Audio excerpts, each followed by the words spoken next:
आज हम लोग कक्षा 9 हिंदी काव्य के बारे में अध्ययन करेंगे, जिसमें सीखे हैं जो है चौथा अध्याय है भारतेंदु हरिश्चंद्र जी का।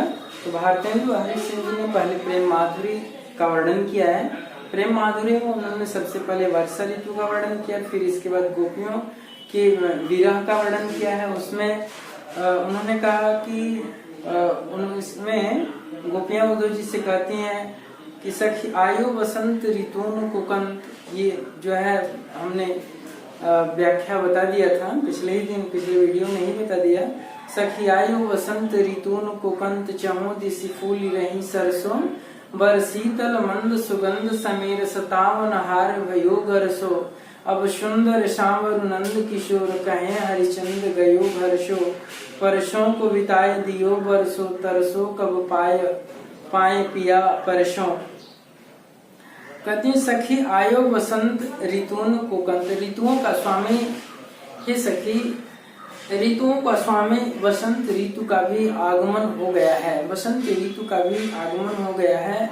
चहुदिशि फूली रही सरसों, चारों दिशाओं में सरसों एकदम पीले पीले फूलों से लद करके सुशोभित हो रहा है, दिखाई दे रहा है। बर शीतल मंद सुगंध समीर, अत्यंत मंद अत्यंत सुगंधों से युक्त हो करके मंद मंद हवाएं भी शीतल मंद हवाएं भी चलना प्रारंभ हो गई हैं। 57 हार भयो वर्ष, जिससे श्री कृष्ण के चले जाने पर पहले तो ये जो है प्रकृति का जो वातावरण था बहुत अच्छा लगता था, लेकिन जब से श्री कृष्ण चले गए हैं तब से हवा जो सुगंध से युक्त हो करके मंद शीतल ठंडी ठंडी जो हवाएं चल रही हैं, जो हवाएं हमें जो है सुख प्रदान करती थी, अब वही उन हवाओं से वो हवा हम लोगों को इतना सता रही है। 57 हार भयो वर्षों की गले में पहना हुआ हार भी अब मुझे कष्ट देने लगा है। जो हार मुझे जो है मेरे सौंदर्य को बढ़ाया करता था, मेरी सुंदरता को बढ़ाया करता था, लेकिन वही हार उनके चले जाने से अब मुझे कष्ट दे रहे हैं। अब सुंदर सावर नंद किशोर कहे हरिचंद्र गयो घरसो, हरिचंद्र जी कहते हैं गोपियां उद्धव जी से कहती हैं, ये उद्धव जी जब से वे घर से चले गए हैं, गयो घरसो, जब से वे घर से चले गए हैं, अब सुंदर सावर नंद किशोर, जब से सुंदर सांवले रंग वाले नंद बाबा के पुत्र श्री कृष्ण घर से चले गए हैं। गयो घरसो, जब वो घर से जा रहे थे तो परसों को बिताए, परसों का वादा करके हम परसों घर वापस जरूर चले आएंगे, लेकिन उस परसों को तो उन्होंने वर्षों में परिवर्तित कर दिया, वर्षों में बिता दिया। तरसो कब पाए पिया परसों, अब उस प्रीतम को पाने के लिए, प्राप्त करने के लिए जो मेरे मन है वो तरस रहे हैं, उनसे मिलने के लिए तरस रहे हैं। फिर आगे हरिश्चंद्र जी लिखते हैं गोपियों के बारे में, गोपियों के विरह वर्णन के बारे में हरिश्चंद्र जी लिखते हैं, इन दुखियान को न चैन सपने हो मिलियो, तासु सदा व्याकुल विकल अकुलाएंगी, प्यारे हरिश्चंद्र की बीती जानी अवधि प्राण, चाहत चले पे ए तो संग ना समाएंगी, देखो एक बार हूँ न नैन भरी तो ही आते, जौन जौन लोग जाएं कहाँ पछताएंगी, बिना प्राण प्यारे भय तरस तुम्हारे है, मरे हूँ पे आंखें ये खुली ही रही जाएंगी, इन दुखियान को न चैन सपने में मिले।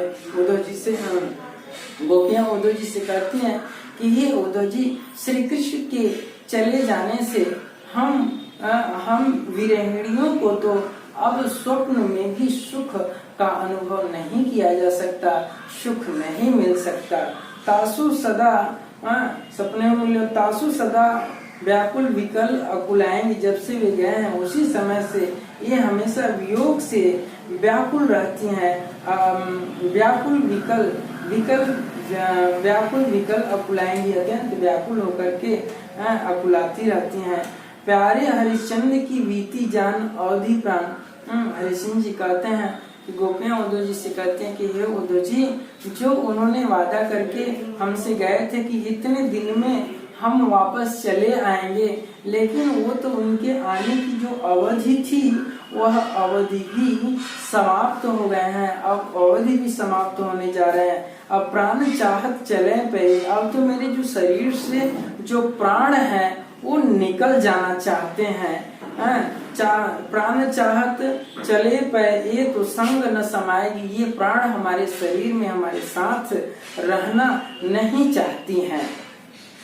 देखो एक बार उन नैन भरी तो ही, यदि एक बार मरते मरते हम लोग एक बार भी उनको हम लोग नहीं अपनी आंखों से यदि उनको नहीं देखती, उनकी दर्शन नहीं करती, तो जौन जौन लोग जाए तहाँ पछताएंगे। तो ये मरने के बाद ये हमारा प्राण जिस जिस लोक में जाएगा, जिस संसार में जाएगा, वहाँ भी उनके दर्शन के लिए पश्चाताप करता रहेगा। बिना प्राण प्यारे भय दरस तुम्हारे है, बिना प्राण प्यारे भय दरस तुम्हारे है। ये आपके बिना दर्शन से ये जो हमारे प्राण है मरे हूँ पे ये आंखें खुली ही रह जाएंगी। मरने के बावजूद भी आपके दर्शन के लिए ये जो आंखें हैं खुली की खुली ही रह जाएंगी, ये बंद होने वाली नहीं है। इस तरह से गोपियां उद्धव जी से गाते, बिना प्राण प्यारे भय दरस तुम्हारे है, हे मेरे प्राण प्रिय। जब तक आपके दर्शन हम लोगों को नहीं होते हैं तब तक मरने पे आंखें खुली रह जाएंगी, कि मरने के बाद भी हमारी आंखें आपके दर्शन के लिए खुली रह जाएंगी। इसलिए आप जीते जी हम लोगों को आकर के कम से कम आप अपना दर्शन हमें करा दें। इस तरह से हमने भारतेंद्र जी के समस्त पदों का हमने व्याख्या कर दिया है। भारतेंद्र जी के समस्त पदों का व्याख्या कर दिया है। और इसमें जो रस है वो विप्रलम्भ श्रृंगार रस है। इसमें विप्रलम्भ श्रृंगार रस है, विप्रलम्भ श्रृंगार रस है। और इसमें जो शब्द शक्ति है वो अभिधा है, अभिधा और व्यंजना है, अभिधा और व्यंजना है इसमें।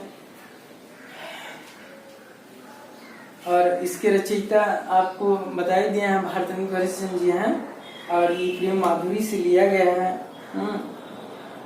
इस तरह से आप लोगों का पूरा ये पाठ जो है समाप्त हो गया है। फिर आगे हम नेक्स्ट वीडियो में अगला पाठ हम आप लोगों को बताएंगे। 5वां पाठ है मैथिली शरण गुप्त जी का। तब तक आपको जितना हमने आपको बताया उतने की आप इष्ट करें, अध्ययन करें।